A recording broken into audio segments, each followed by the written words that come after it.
Last Wednesday, the first willow warblers arrived back from their winter migration. These are tiny little leaf-based warblers, a sort of brownish green colour, fairly nondescript, and they winter in sub-Saharan Africa. They can fly up to 12,000 kilometres on migration, and they weigh only about 12 grams. And when they return, they start to fill the willow car and scrub with the sweetness of their descending song. So these are archetypal long-distance migrants. They are travellers. They are wanderers, homeless and free. Perhaps a bit like the Buddha, also a wanderer walking the roads of northern India.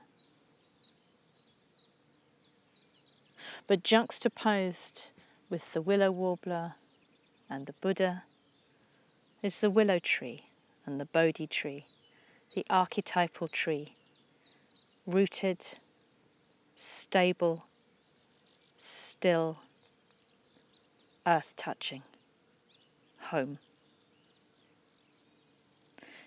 In his book The Old Ways, Robert Macfarlane talks of the deep paradox lived by the poet Edward Thomas, who was both gripped by the romance of the way and also wishing to live faithfully in a single place, to take root forever.